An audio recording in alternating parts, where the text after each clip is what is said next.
지식산업센터 투자로 제 인생의 끝은 완전히 망가졌습니다. 올해 70의 나이에 빚더미에 앉아서 매일 밤 잠을 못 이루고 있습니다. 새벽 3시 또 잠에서 깼습니다. 요즘 들어 하루도 제대로 잠을 자는 날이 없어요. 천장을 바라보며 하루 종일 머릿속에 맴도는 숫자들을 되뇌어 봅니다. 대출이자 210만 원, 관리비 40만 원, 생활비는 최소. 이자 비용으로 매월 250만 원 이상이 나가는데 들어오는 돈은 제가 하는 청소와 허드레질로 받는 200만 원이 전부입니다. 매달 100만 원 이상씩 적자가 나고 있어요. 정말 절망적인 상황이지만 여러분들만큼은 저와 같은 실수로 이러지도 저러지도 못하는 상황이 발생하지 않으셨으면 좋겠습니다.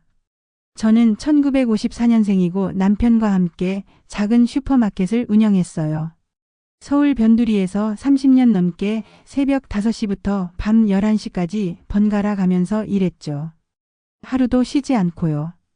우리 슈퍼마켓은 동네에서 꽤 유명했습니다. 15평 남짓한 작은 가게였지만 오래된 데다가 없는 물건이 거의 없을 정도였어요. 남편은 새벽 5시에 일어나서 동대문 시장에 가서 야채와 과일을 사와서 진열하고 저는 그 사이에 빵과 우유, 생활용품들을 정리했죠.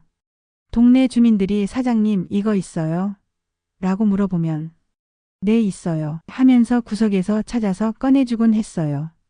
특히 우리 가게는 외상도 많이 해주었습니다. 월말이 되면 힘들어하는 이웃들에게 다음 달에 주세요라고 하면서요. 남편이 정말 성실한 사람이었어요. 술도 안 마시고 담배도 끊고 오직 우리 가족만 생각하며 살았죠. 명절이나 특별한 날에도 가게 문을 닫는 일이 거의 없었습니다. 아이들 둘 다 대학까지 보내고 결혼시키고 정말 평범하지만 괜찮은 삶이었어요. 큰애는 딸인데 어릴 때부터 공부를 잘했어요. 밤늦게까지 숙제하는 딸을 보면서 남편과 저는 우리 딸 대학 꼭 보내자고 다짐했죠. 학원비, 참고서갑, 교복비. 돈이 들어가는 곳이 한두 군데가 아니었지만 우리는 아끼고 또 아꼈습니다. 딸이 대학교 2학년 때였나요?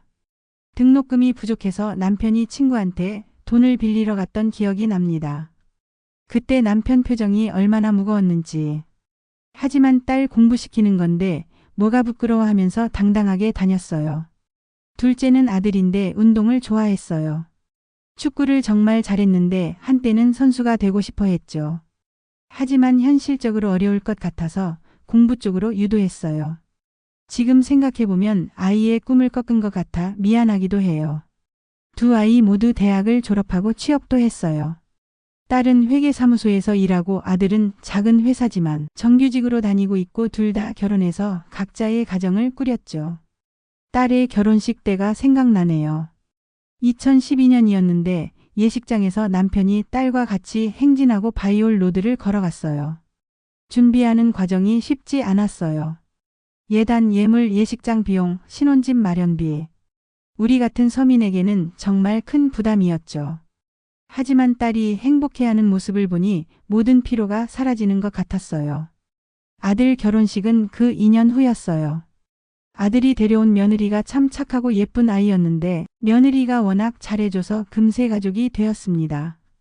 아이들이 독립하고 나니 집이 썰렁해졌어요. 그래도 남편과 둘이 있으니 외롭지는 않았어요. 오히려 오랜만에 둘만의 시간을 가질 수 있어서 좋았죠. 가끔 영화도 보러 가고 근처 산책도 하면서 노후를 준비하고 있었어요. 그러던 중 2018년에 남편이 뇌경색으로 갑자기 쓰러졌어요. 평소와 다름없이 새벽에 일어나서 시장에 갔다가 돌아온 남편이 머리가 좀 아프다고 했어요. 처음에는 대수롭지 않게 생각했죠. 피곤해서 그런가 보다 하면서 말이에요. 그런데 점심 먹고 나서 갑자기 말이 어눌해지더니 한쪽 팔에 힘이 들어가지 않는다고 했어요. 그제야 심상치 않다는 걸 느꼈죠. 급하게 119에 신고했어요. 응급실에 도착했을 때 의사 선생님이 뇌경색이 의심되니 빨리 검사를 해야 한다고 했어요. 그 순간 머리가 하얘졌어요. 뇌경색. 그런 큰 병이 우리 남편에게 일어났다는 게 믿어지지 않았어요. CT, MRI 검사를 하고 나서 의사 선생님이 설명해 주셨어요. 뇌혈관이 막혀서 뇌경색이 왔습니다. 다행히 빨리 와서 혈전용해제를 쓸 수 있었지만 앞으로 재활치료가 필요할 것 같습니다. 3개월간의 병원 생활. 병원에서 3달 동안 치료받았지만 결국 하늘나라로 갔습니다. 갑작스러운 일이었습니다. 남편의 장례식에는 30년 넘은 동네 지인분들이 모두 오셔서 조의를 표해 주셨어요. 사장님이 얼마나 성실한 분이셨는데 라고 하면서 눈물을 흘리시는 분들을 보니 제 마음도 더 아팠어요. 아이들이 장례식 준비를 도와주었지만 무엇보다 제가 정신적으로 힘들어했어요. 평생 같이 살아온 동반자를 잃는다는 것이 이렇게 아픈 일인지 그때 처음 알았어요. 장례식이 끝나고 집에 돌아왔을 때 빈집이 너무 조용해서 견딜 수가 없었어요. 남편이 앉아있던 소파, 남편이 사용하던 찻잔, 남편의 옷들. 모든 것이 남편을 떠올리게 했어요. 자식들도 나가 살고 집에 남편마저 없으니 저 혼자 살아가야 한다는 현실에 눈물도 나고 쓸쓸했습니다. 딸은 분당에 살고 아들은 일산에 살고 있어요. 둘 다 가끔 안부 전화를 하고 주말에 한 번씩 와서 안부를 묻지만 평일에는 혼자 있는 시간이 대부분이에요. 특히 저녁 시간이 가장 힘들어요. 예전에는 남편과 함께 저녁 먹으면서 하루 있었던 일들을 이야기하곤 했는데 이제는 혼자 조용히 밥을 먹어야 해요. 텔레비전 소리만 들리는 거실에서 혼자 앉아있노라면 정말 외롭습니다. 밤에 잠들기 전에 남편 사진을 보면서 여보, 나 혼자 어떻게 살아가지? 라고 속삭이곤 해요. 대답이 없는 사진 속 남편은 그저 미소만 지를 뿐이에요. 남편의 사망보험금 8천만 원과 얼마 되지는 않지만 평생 모아온 돈 몇 푼으로 70을 앞둔 노인이 살아가기에는 넉넉하지 않지만 그럭저럭 살아갈 수 있는 자금이었던 거죠. 은행에 정기예금을 넣어두면 금리가 너무 낮아서 이자가 거의 나오지 않았어요. 연 1.5% 정도였나요? 1억이 있어도 1년에 150만 원, 한 달에 10만 원 정도밖에 안 되는 거예요. 그러면서 생각이 많아졌어요. 내가 앞으로 10년, 20년을 더 살 텐데 물가는 계속 오르고 의료비는 더 많이 들어갈 텐데 이 돈으로 과연 버틸 수 있을까? 하지만 제가 욕심이 났나 봐요. 앞으로 내가 일할 수 있는 직장은 없을 텐데 10년, 20년을 더 살게 되면 이 돈 가지고 마음 편하게 살 수 없을 것이라는 불안과 걱정이 있었습니다. 특히 의료비가 걱정되었어요. 남편 병원비로 한 달에 200만 원이 나갔던 기억이 나서 나중에 내가 아프면 어떻게 할까라는 생각이 들었어요. 아이들한테 부담을 주기도 싫고 그렇다고 제대로 된 치료를 안 받을 수도 없는 노릇이고 생활비도 문제였어요. 혼자 살아도 한 달에 좋기 100만 원은 들어가거든요. 공과금, 식비, 생활용품비, 교통비. 생각보다 돈이 많이 들어가요. 그러면 10년이면 1억 2천만 원, 20년이면 2억 4천만 원이 필요한데 과연 내가 가진 돈으로 버틸 수 있을까? 또 하나 걱정이 된 것은 인플레이션이었어요. 지금 100만 원으로 살 수 있는 것들이 10년 후에도 100만 원으로 살 수 있을까? 아마 더 많은 돈이 필요할 거예요. 이 돈으로 뭔가 더 할 수 있을 것 같았어요. 2020년에는 초치기가 등장할 정도로 분양 열기가 뜨거웠습니다. 코로나19가 터지고 모든 게 불안했지만 부동산만큼은 계속 올라가고 있었습니다. 뉴스와 유튜브를 검색해보면 매일 부동산 이야기가 나왔어요. 강남 아파트 또 신고가, 분양권 프리미엄 수억 원, 부동산 투자로 평범한 직장인이 부자 됐다. 이런 뉴스를 볼 때마다 마음이 흔들렸어요. 정부에서 부동산 정책을 여러 번 발표했지만 그때마다 오히려 더 오르는 것 같았어요. 동네 부동산 사무실을 지나갈 때마다 분양권 투자, 수익률 보장, 전매 가능 이런 현수막들이 눈에 들어왔어요. 그리고 그 안에서 상담받는 사람들의 모습을 보면서 나만 뒤처지는 것 같다는 생각이 들었어요. 그러던 차에 부동산을 하던 지인의 소개로 지식산업센터에 대해 알게 되었습니다. 요즘은 일반인들도 충분히 할 수 있는 수익률 높은 상품들이 많아요라고 하면서 지식산업센터에 대해 설명해 주었어요. 자료를 보니 정말 매력적으로 보였어요. 수익률도 높고 안전하다고 하고 특히 계약금 10%만 내면 나머지 분양대금은 완공 때 낼 수 있고 대출도 신용도와 소득만 괜찮으면 90%까지 받을 수 있다는 부분이 제 마음을 사로잡았습니다. 무엇보다도 입지가 마음에 들더군요. GTX 개통과 지하철 노선까지 연장, 게다가 법조타운까지 들어온다고 했습니다. 앞으로 이 주변으로 교통이 훨씬 편리해지고 변호사, 법무사 사무실들이 많이 들어오면 사무실 수요가 늘어날 거라고 했죠. 지인이 사모님, 이런 호재가 한꺼번에 몰린 지역이 흔하지 않아요. 그만큼 이런 위치는 희소 가치가 높다고 봐야 됩니다. 라고 하더군요. 그 말을 들으니 나의 노후 준비는 이 기회밖에 없는 것 같았어요. 실제로 그 지역에 가봤을 때도 개발이 한창이었어요. 여기저기 공사가 진행되고 있었고 새로운 아파트들도 올라가고 있었어요. 정말 앞으로 발전만 할 곳이구나라는 생각이 들었어요. 내 돈이 얼마 안 들어간대요. 10% 정도만 내면 되고 소득이나 신용도가 높으면 나머지 90%는 전부 담보대출을 받아서 등기를 칠 수 있다고 했습니다.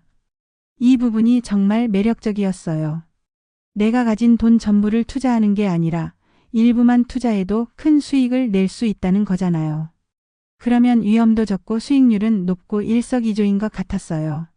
지인이 계산해서 보여주었어요. 2억 4천만 원짜리 호실인데 계약금으로 2,400만 원만 내시면 돼요. 나머지는 입주할 때 대출받아서 처리하면 되고요.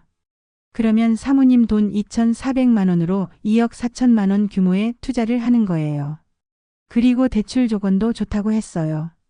금리가 그때 기준으로 연 2.5% 정도였는데 월세 수입으로 충분히 이자를 낼 수 있다고 했어요.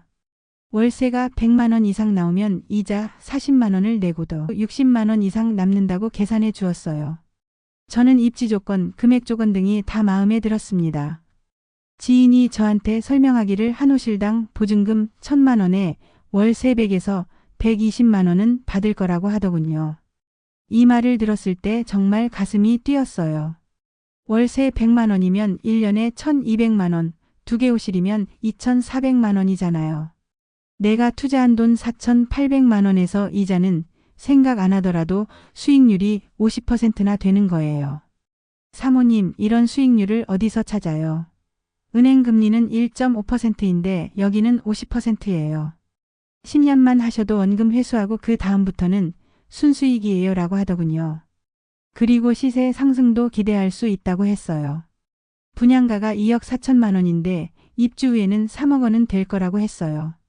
그러면 시세 차익도 각 6천만 원씩 2개 호실에서 1억 2천만 원 이상은 벌 수 있다고 했어요. 계산해보니 정말 좋은 투자인 것 같았어요. 월세 수입으로 매월 200만 원씩 받고 시세 차익도 1억 2천만 원이면 이만한 투자는 없는 거잖아요. 저는 그래 이거다. 이것만한 노후 보장 상품이 없겠다 라는 확신이 들었습니다. 그날 밤 잠자리에서 계속 생각했어요. 월세 200만 원이면 내가 편하게 살 수 있을 거예요. 생활비 100만 원 쓰고 나머지 20만 원은 적금 넣어두면 나중에 목돈도 만들 수 있고 아이들한테 부담도 주지 않을 수 있을 것 같았어요. 오히려 나중에 이 자산을 물려줄 수도 있을 거고 아이들이 엄마 잘 투자하셨네라고 기뻐할 수도 있을 것 같았어요. 그렇다고 막연하게 부자가 되겠다는 환상을 품은 것은 아니었습니다. 여러분들도 아시다시피 제가 이 나이에 비싼 아파트로 시세 차익을 보겠습니까? 비싼 상가로 월세 수익을 바라겠습니까? 그 시기 지식산업센터는 뉴스에 자주 소개되고 연예인들도 광고 영상에 등장해서 홍보할 정도로 굉장한 호황기였습니다. 매일 뉴스를 보면 지식산업센터 투자 열풍, 일반인도 쉽게 투자할 수 있는 지식산업센터, 고수익 보장하는 새로운 투자처 이런 기사들이 계속 나왔어요. 그리고 유명한 연예인들이 모델로 나와서 레버리지 최대 효과라고 광고하는 것도 봤어요. 특히 기억에 남는 건 한 경제 전문가가 TV에 나와서 앞으로 10년은 지식산업센터 시대라고 말하는 것이었어요. 그분이 제조업이 고도화되면서 아파트형 공장의 수요가 폭증할 것이라고 예측했어요. 인터넷 카페나 블로그에서도 지식산업센터 투자 후기들이 많이 올라왔어요. 6개월 만에 30% 수익, 월세 수익만으로도 대출이자 충분히 감당, 시세 상승까지 기대할 수 있는 절대적 투자. 이런 글들을 보면서 더욱 확신이 들었어요. 지식산업센터는 간단히 말하면 공장과 사무실을 합쳐놓은 건물입니다. 요즘 제조업체들이 도심에서 밀려나면서 이런 곳으로 많이 이전하고 있다고 하고 시세 차익과 월세 수익을 노리는 투자자들도 오피스텔 대신 지식산업센터를 많이 찾고 있다고 했어요. 지금은 기술이 발달해서 깨끗한 공장들이 많아졌고 특히 IT 관련 제조업이나 정밀기계 제조업체들은 사무실과 공장을 함께 쓰는 곳이 필요하다고 했습니다. 그리고 정부 정책도 뒷받침하고 있다고 했어요. 중소기업 육성을 위해서 이런 시설을 늘리고 있고 세제 혜택도 준다고 했어요. 그러니까 수요는 계속 늘어날 수밖에 없다는 거죠. 지식산업센터는 2010년도까지 아파트형 공장이라고 불렸습니다. 2010년대 이후로 사무실, 연구실, 제조형 공장이 들어간 공간을 보다 더 세련되고 전문적으로 지어진 건물인데요. 처음에는 아파트형 공장이라는 이름 때문에 조금 꺼려졌어요. 공장이라고 하면 시끄럽고 더러운 이미지가 있잖아요. 그런데 요즘은 완전히 달라요. 실제로 가보면 아파트나 오피스텔과 별로 다르지 않더라고요. 그래서 중소기업들이, 협력업체들이, 개인 회사들이 일할 공간이 필요하다고 해서 아파트처럼 법에 제한되지 않고 상가만큼 자금이 많이 들어가지 않을 거라고 해서 저도 2개 호실로 월세 최소 200만 원은 다달이 받아보려는 계획을 가지고 있었죠. 논리가 정말 명확해 보였어요. 중소기업들은 계속 늘어나고 있고 이들이 일할 공간이 필요한데 일반 오피스텔은 너무 비싸고 임대사무실은 규모가 작고 그렇다고 땅을 사서 공장을 짓기에는 비용이 너무 많이 든다는 거예요. 그런데 지식산업센터는 이 모든 문제를 해결해주는 완벽한 솔루션이라고 했어요. 사무실과 공장을 함께 쓸 수 있고 가격도 적당하고 교통도 편리하고 주차도 편하다는 거죠. 요즘 젊은 사람들이 창업을 많이 하잖아요. 특히 제조업 스타트업들이 늘어나고 있어서 이런 회사들이 갈 곳이 지식산업센터밖에 없다고 하더군요. 투자가 과열되면 투기라는 사실을 계약서를 작성할 때는 몰랐습니다. 그리고 수요가 공급만큼 받쳐주지 못하면 과잉 공급이 된다는 것을 지식산업센터의 인기가 시들해지기 시작하면서부터 깨달았습니다. 전용 면적 57제곱미터로 약 17평, 2억 4천만 원짜리 2개 호실을 계약했습니다. 계약금 4,800만 원에 나머지 분양대금은 완공 후 지불하는 조건이라 부담이 없었습니다. 계약서에 도장을 찍을 때 손이 떨렸어요. 내 평생 이렇게 큰 계약을 해본 적이 없었거든요. 하지만 동시에 설레기도 했어요. 이제 정말 내 노후가 든든해지겠구나 하는 생각이 들었거든요. 그때는 정말 그럴 것 같았어요. 저는 그 지식산업센터가 짓고 있는 곳을 가보고 와, 좋다 라며 행복해했습니다. 이제 저 건물만 완공되면 내 노후는 든든하겠지? 완공되고 나서 월세 200만 원은 받아보겠지? 라며 말이죠. 공사 현장에 갔을 때 정말 규모가 컸어요. 20층짜리 건물 2개 동이 올라가고 있었고 주변에도 여러 건물들이 동시에 건설되고 있었어요. 이 정도 규모면 정말 많은 회사들이 들어올 수 있겠구나 하는 생각이 들었어요. 현장 사무실에서 만난 시공사 직원이 이 지역이 앞으로 정말 많이 발전할 거예요. 교통망도 좋아지고 주변에 대기업들도 많이 들어올 예정이에요 라고 하더군요. 그리고 분양 사무실에서 보여준 조감도를 보니 정말 멋있었어요. 현대적인 건물들이 쭉 늘어서 있고 주변에 공원도 있고 상업시설도 있고 마치 신도시 같은 느낌이랄까. 매달 공사 진척률을 확인하러 갔어요. 처음에는 기초공사만 하고 있었는데 점점 건물이 올라가는 모습을 보니 뿌듯하죠. 그리고 내가 저 건물의 주인 중 하나구나 하는 흥분된 감정들. 건물이 완공되자 저의 꿈은 완전히 무너졌습니다. 2023년 5월에 입주를 시작했는데 1년이 지나고 2년이 지나도록 사무실은 여전히 비어 있습니다. 시간이 흘러도 건물 안에 들어가 보면 충격이었어요.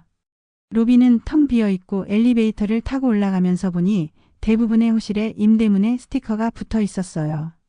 그때 뭔가 잘못됐다는 걸 직감했어요. 제가 계약한 호실에 가보니 정말 깨끗하고 좋았어요.